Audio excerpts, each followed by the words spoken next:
আসসালামু আলাইকুম, সবাইকে স্বাগত আমাদের নতুন একটা ব্লগে। এখন সকালবেলায় শুরু হয়ে গেল বৃষ্টি।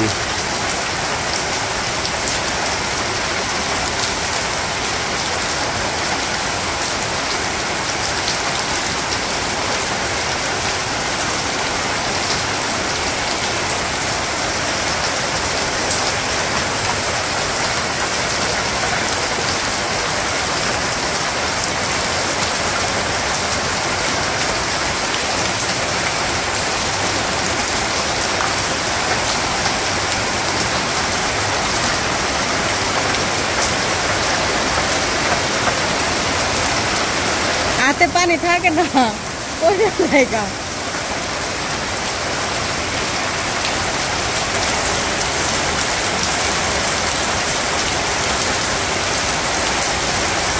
হ্যাঁ,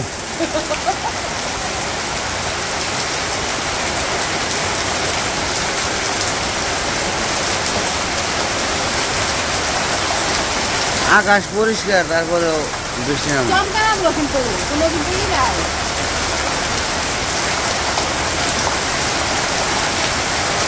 প্রতিদিন এটা রুটিন।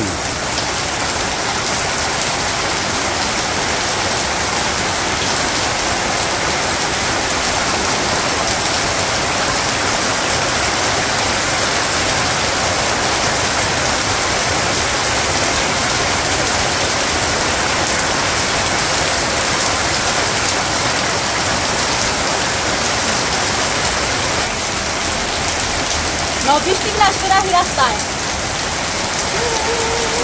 কিন্তু জ্বরা হয়েছে বৃষ্টিতে ভিজতে।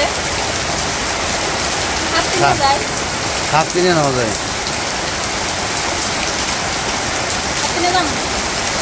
নাও আবার বৃষ্টির মধ্যে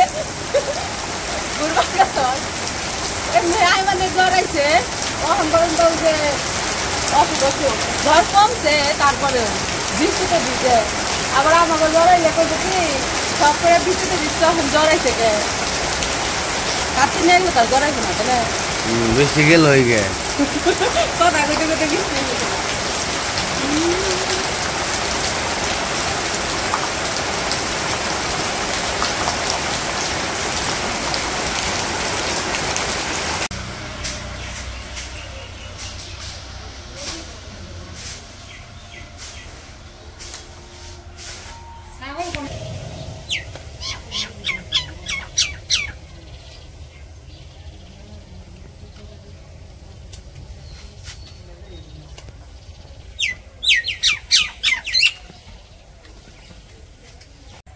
বৃষ্টি তো ভালোই নামছিল, তো এখন বৃষ্টি শেষ, আইসা পড়ছে এই পাশে এই যে আমাদের পুঁই শাকের জাংলায়। তো আজকে কিছু পুঁই শাক পাতা নিমো রান্না করার জন্য। তো পুঁই শাক পাতাগুলা উঠিয়ে নেই। তো ওই পাশে তো পুঁই শাক হয়েছে, গাড়ির শব্দ। তো ওই পাশে তো পুঁই শাক হয়েছে, সবসময় ওই পাশ থেকে আইনা খাই। তো এই যে জাংলা যে দেওয়া হয়েছে এই জায়গায়ও ভালোই সুন্দর পুঁই শাক হয়েছে, কিন্তু এই জায়গা থেকে এখনো নেওয়া হয়নি। তো কইছি যে আজকে এই জায়গা থেকে আর কিছু পাতা নেই, আজকে পুঁই শাকের ডুগা নিব না, খালি পাতা।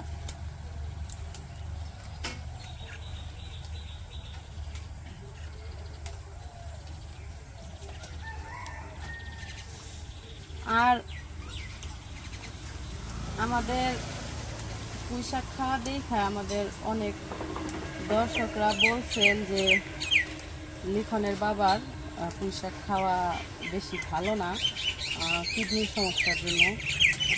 তো পরিস্থিতি তো সত্যি কথা বলতে কি আল্লাহর রহমতে এখন আর কি লিখনের বাবা অনেকটাই সুস্থ আছে। আর আমরা যে লিখনের বাবার যে সমস্যা হয়েছিল, কিডনিতে পাথর হয়েছিল, তো তখন আর কি যে আমরা যে ডাক্তার দেখাইছি, তো তখন আর কি পরীক্ষা নিরীক্ষা করার পরে ডাক্তার বলছিল যে কিডনিতে পাথর হয়েছে, তাছাড়া যে কিডনির পয়েন্ট ঠিক আছে, কিডনিতে সেরকম কোনো সমস্যা হয়েছিল না আল্লাহর রহমতে। এটা অনেক আর কি ভালো একটা দিক। তারা বলছিল যে ওষুধের দ্বারা পাথরটা সরে গেলে মানে হয়ে গেলে আপনার আর কোনো সমস্যা নেই। তো আমরা ডাক্তার দেখাইছি, তো তারপরে আর কি ওষুধ খাইছে, 2 মাস ওষুধ খাইছে। তো এখন আর কি ওই পাথরটাও সে হয়ে গেছে। এর আগেও আমরা জানাইছি আপনাদের যে ওষুধ খাওয়ার পরে পাথর ভাঙা নষ্ট হয়ে গেছে। যাই হোক কী বলে আমি জানি না, এখন আর নাই আর কি পাথরটা। তো তারপরেও আমরা আবারও গেছিলাম মানিকগঞ্জ কিছুদিন আগে, তারপরে আবার কী করা হয়েছে। তো আল্লাহর রহমতে লিখনের বাবার কিডনিতে এখন কোনো পরিমাণে কোনো সমস্যা নাই, আর তার কিডনির পয়েন্টটা ঠিক আছে। আর হতেছে অন্য যে অসুখ, যাই হোক অন্য আরও তো অনেক ধরনের ছিল। সত্যি কথা বলতে কি মানুষের আপনারা কতটুকু আর কি করবেন জানি না, মানুষের যখন দুশ্চিন্তা থাকে, মানসিক টেনশন একটা চাপ থাকে, তখন মানুষের শরীরে অনেক ধরনের অসুখ ধরা পড়ে। তো তখন আর কি শরীরটা এমনিতেই অসুস্থ থাকে। তো আল্লাহর রহমতে এখন আল্লাহর দুয়ায় আর আপনাদের ভালোবাসায় লিখনের বাবা সুস্থ আছে। তো ডাক্তার বলছে এখন মানে কিডনিতে যেহেতু কোনো সমস্যা নাই, সব ধরনের খাবার খাইতে পারবো। কিডনির যে পাথরটা হয়েছিল সেটাও ঠিক হয়ে গেছে, এখন আর পাথর নাই। এটা নাকি ভাইঙা সাথে বের হয়ে গেছে, মলের সাথে। তো যাই হোক এখন আপনারা বলছেন কমেন্টে ওই দিন, এই জন্য আর কি বললাম, তাছাড়া এত কথা বলার দরকার ছিল না। তো যাই হোক পুঁইশাক নিয়ে নিই। আর লিখনের আমার ডায়াবেটিসও কিন্তু এখন একদম নর্মাল আছে, তাই না? হ্যাঁ নরমাল। ওই দিন না কালকে মনে হয় না, কালকে না কালকে পরশু দিন 4 পরশু দিন খালি পেটে মাপ ছিল 4 পয়েন্ট ছিল। 4 পয়েন্ট মনে হয় কত জানি 3 লেখা, 4.3। হ্যাঁ 4.3 লেখা উঠছিল। তো খালি পেটে আর কি এটা, তো ভরা পেটে হয়তো আরেকটু হইব। তো এখন এটার ডাক্তার বলছে যে এটা ডায়াবেটিস না, আপনার ডায়াবেটিস ধরা পড়ছিল ঠিক আছে, কিন্তু ওইটা হয়তো ওটা যে কিডনির পাথরের অসুখ। ডাক্তার বলছে যে অন্য যে কোনো অসুখ শরীরের ভিতরে যদি বাইরে যায় তখন নাকি টেনশনের কারণে বেশি ডায়াবেটিসটা বাড়ে, বাইরে যায় এরকম আর কি। ডাক্তার বলছিল যে আপনার শরীরে ডায়াবেটিস তখন ধরা পড়ছিল, অন্য একটা অসুস্থতার কারণে শরীরে যখন আর কি বেশি দেখা গেছে তখন আর কি ওটা বেশি দেখা গেছে। তো অনেকে আবার বলছে যে বাড়িতে থাকতে অসুস্থ থাকে, এখন সুস্থ হয়ে গেছে। মানে এই জিনিসটা মানে করে তো মানুষ চায় যে আমি অসুস্থ থাকি, মানে কিছু মানুষ চায় যে আমি যেন অসুস্থ থাকি। তখন এত কিছু বলার দরকার নেই, মানুষ বললে আরো খালি করে।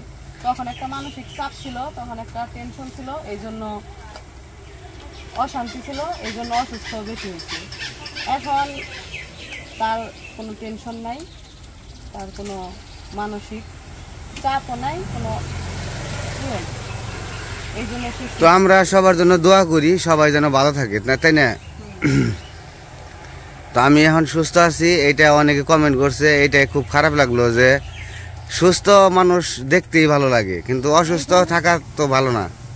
এইখানে আসার পরে যখন প্রথম আসলো তখন প্রচুর পরিমাণে অসুস্থ থাকছে। আমার মাও সেদিন কইতেছে, কয় যখন এনে প্রথম আইলি লিটনদের দেখছি সারাদিন অসুস্থই থাকছে, 2 দিন পর পরে হাসপাতালে যাওয়া লাগছে, আর এখন দেখ কত সুস্থ হয়ে গেছে। মানে ভাল লাগে, সুস্থ মানুষ দেখলেই ভাল লাগে।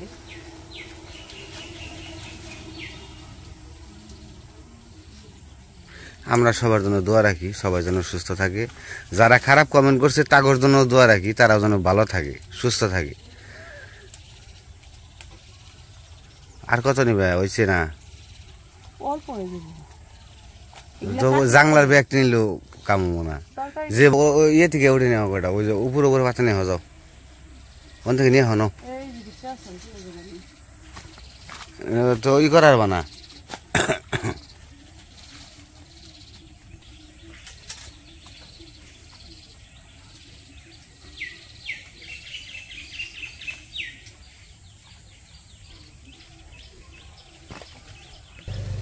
পাতা হয়েছে এগুলো বট পাতার মতো, কত বড় বড় পাতা।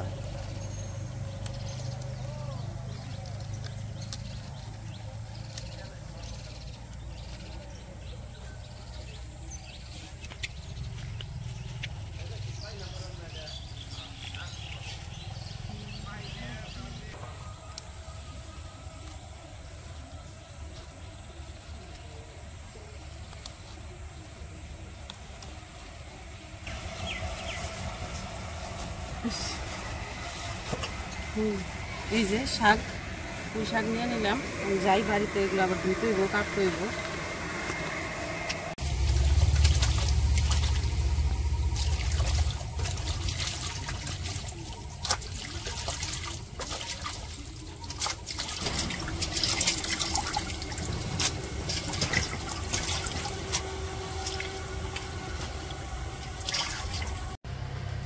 তো শাক তো ধুয়ে নিয়ে এসে পড়ছি, আইসা তারপরে যে রান্না চুলায় আগুন ধরে দিছি, ভাত বসাই দিছি আর কি। তখন ভাত হইতে থাকলে আমি সবজিগুলা কাটে নেই। তো আজকে রান্না করবো পুঁই শাক আনছি, পুঁই শাক দিয়ে হইতেছে শুটকি দিয়ে রান্না করবো। তো পুঁই শাকগুলো প্রথমে কাটে নেই, তারপরে আর বাকি যা যা দিব সবজি ওগুলা কাটে নেই।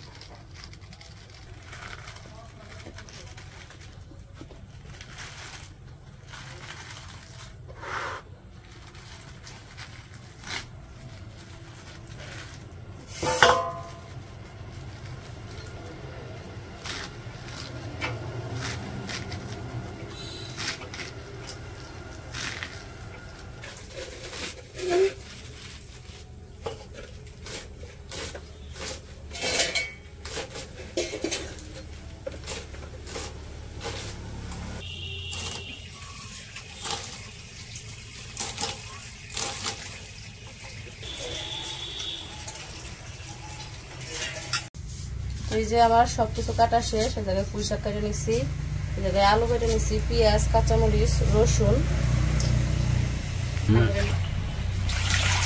শুটকিটা রান্না করে নিব, কড়াই তেল দিয়ে দেই।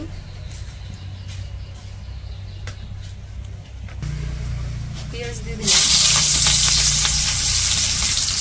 কাঁচামরিচ, রসুন দিয়ে দিলাম।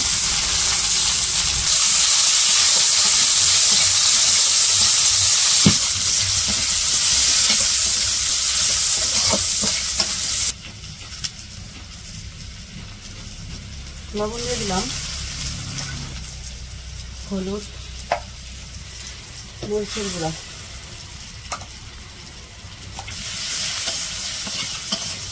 অল্প একটু পানি দিয়ে দিই।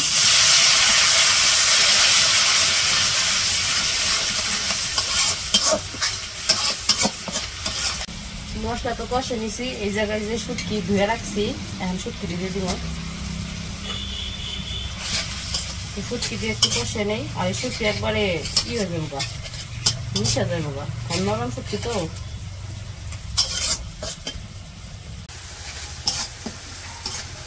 শুটকি দিয়ে তো একটু কষিয়ে দিলাম। এখন এই যে আলু যে কেটে রাখছি আলু দিয়ে দিব।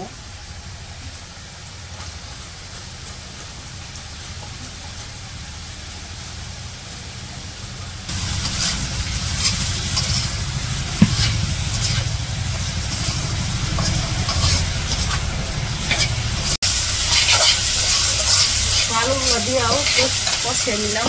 এখন এই যে পুঁই শাক যে কেটে রাখছি ওই পুঁই শাকগুলো দিয়ে দেবো।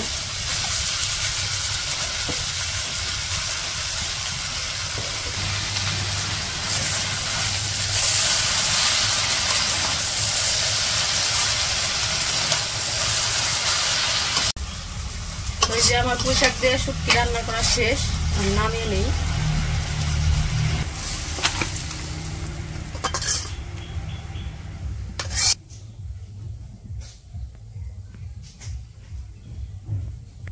তো ওই যে আমাদের রান্না বান্না শেষ, খাওয়া দাওয়া হয়েছে।